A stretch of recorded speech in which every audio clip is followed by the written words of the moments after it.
Welcome back, dear students.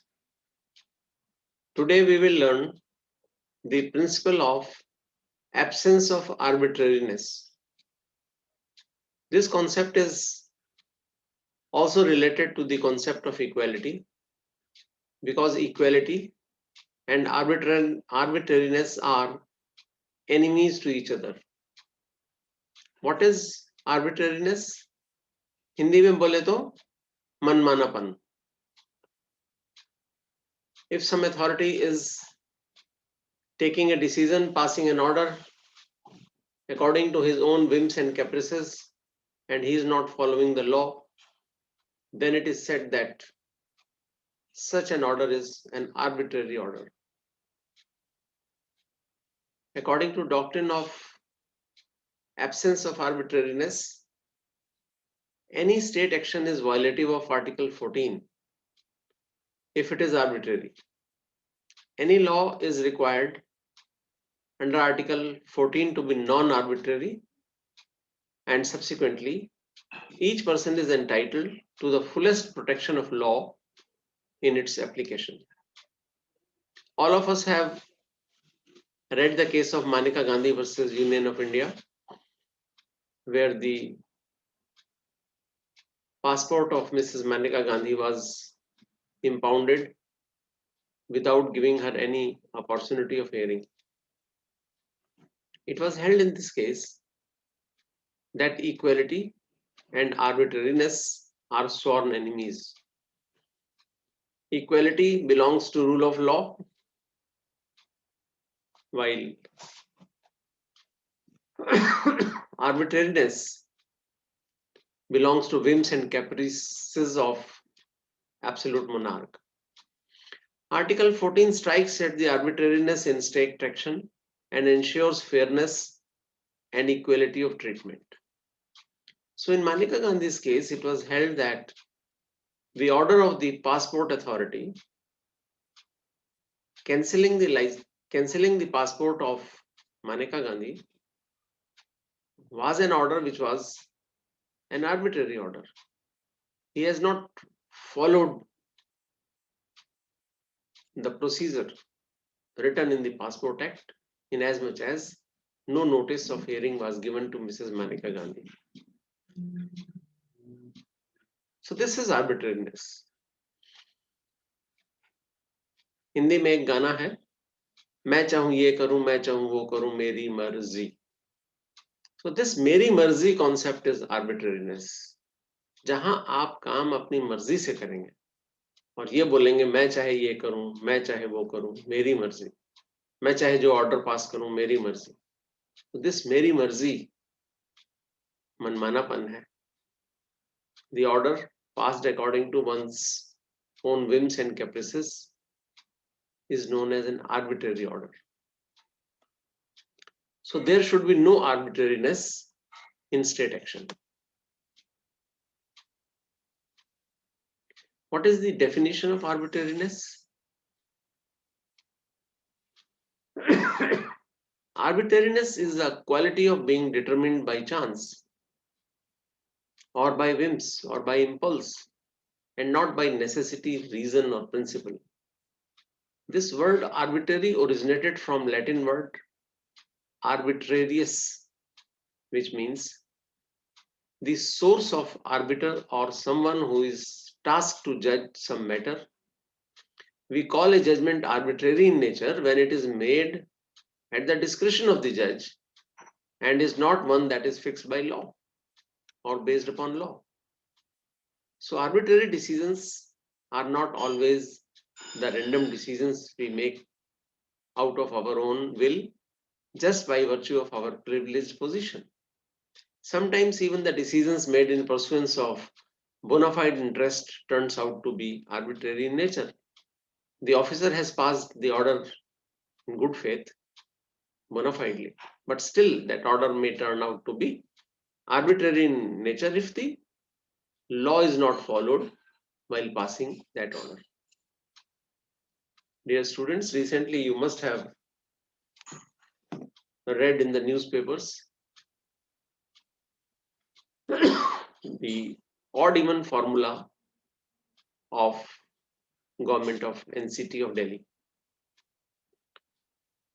There was a scheme by the Delhi government to curb pollution, under which the vehicles with odd last digit in the registration number will be allowed on roads and on odd dates, and those with even last digit will be allowed on even dates.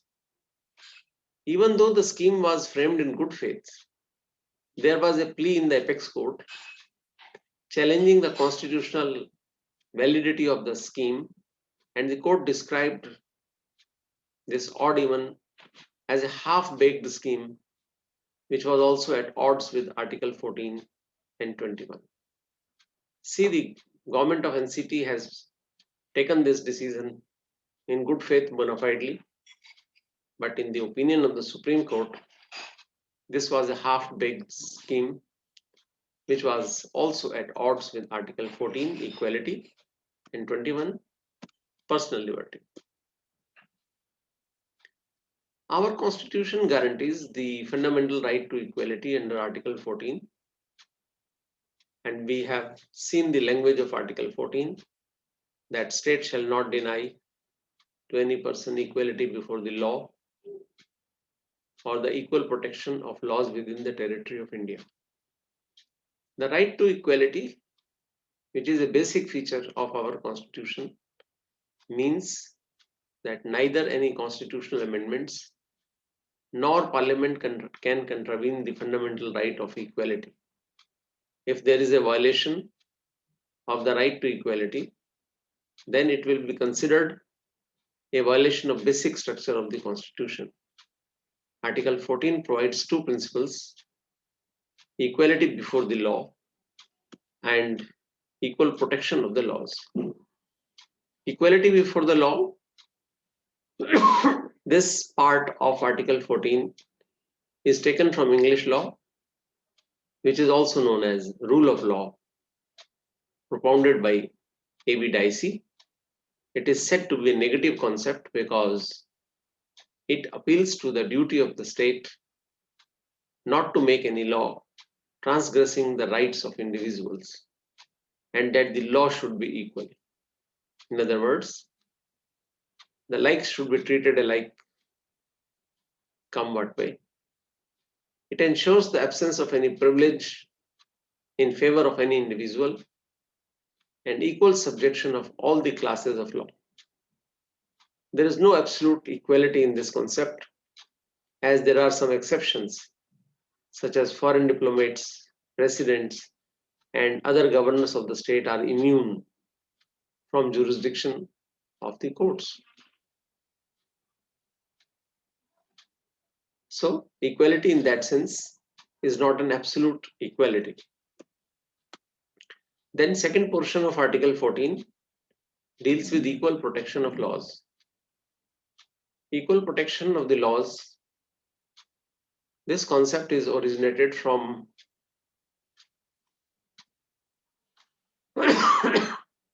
the concept of 14th Amendment of American Constitution.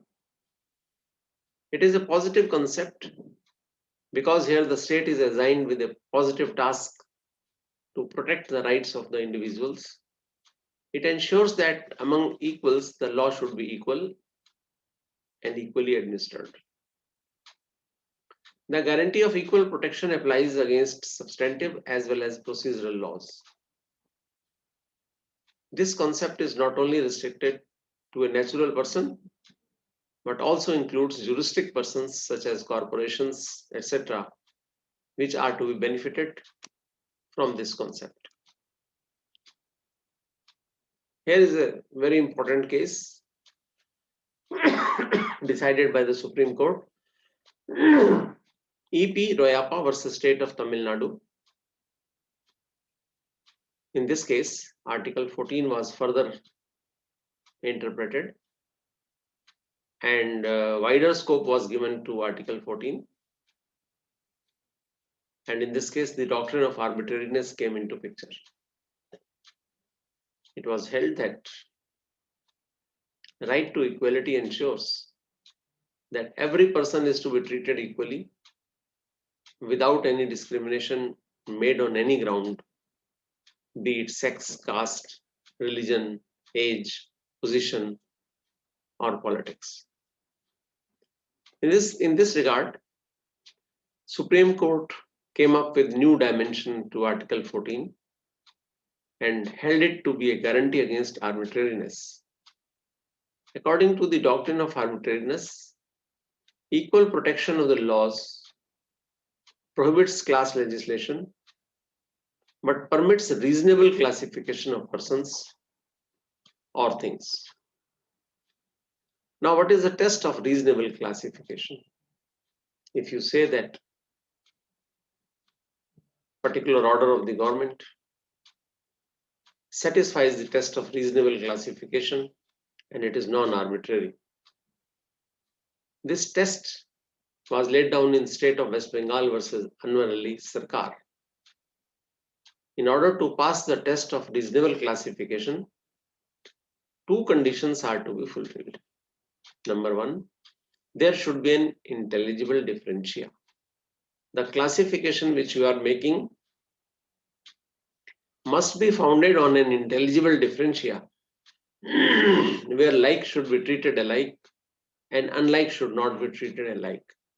If you are making two groups, then those two groups should be separated, should be classified reasonably based on intelligible differentia. And second part is that there should be a rational nexus with the object sought to be achieved by the act. And each case has to be examined independently in the context of Article 14 and not by applying any general rule. Now, what is the explanation behind the test of intelligible differentia and rational nexus?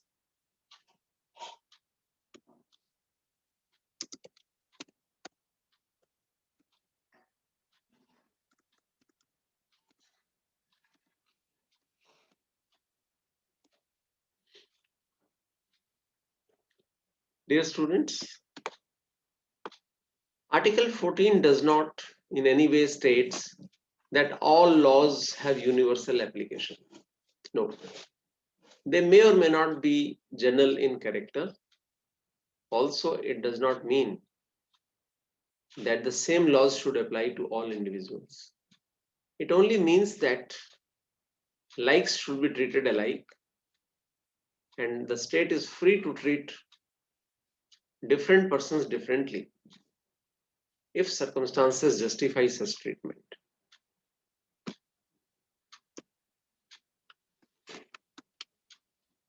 It was further maintained that Article 14 forbids class legislation, but it does not forbid reasonable legislation and reasonable classification. Arbitrariness occurs when the classification is made without any specific reason and the likes are not treated alike. If Article 14 makes classification arbitrarily, then it amounts to be discriminatory in nature, which proves to go against the very nature of our Constitution. Thus, it is now clear that arbitrary state actions, they may be legislative, they may be executive. They are antithesis to the principle of equality. Thus, all arbitrary state actions will fall foul of Article 14. Furthermore, all state actions falling foul of Article 14 will attract Article 13 also. Because it is under Article 13, Clause 1 and 2, that those laws, if they are violative of fundamental right, are liable to be struck down. Now let us see the ratio decidendi of few cases in order to understand the concept of equality and absence of arbitrariness. Ajay Hasia versus Khalid Mujib Sehrawardi.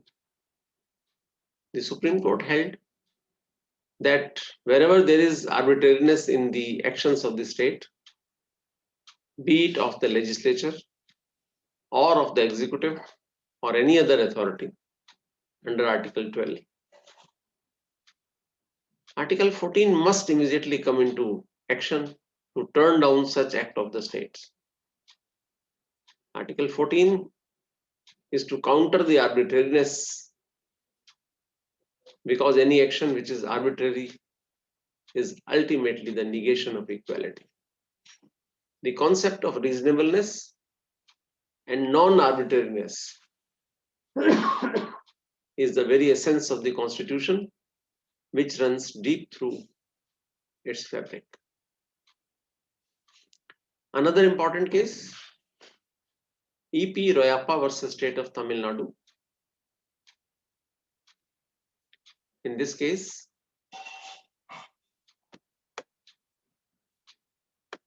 the traditional concept of equality,